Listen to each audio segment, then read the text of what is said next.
Problem 18. Mike leaves home and drives slowly east through city traffic.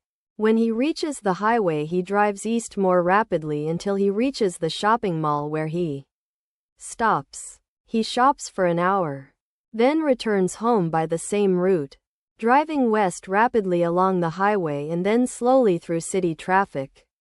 Each graph shows distance from home versus time. Which graph best represents Mike's trip? The choices are graphs A through E. You can pause here and solve the problem before seeing the solution.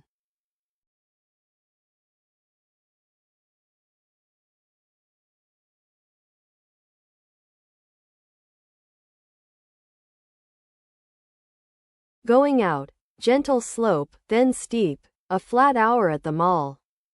Return, steep down, then gentle down. So the best graph is B, choice B.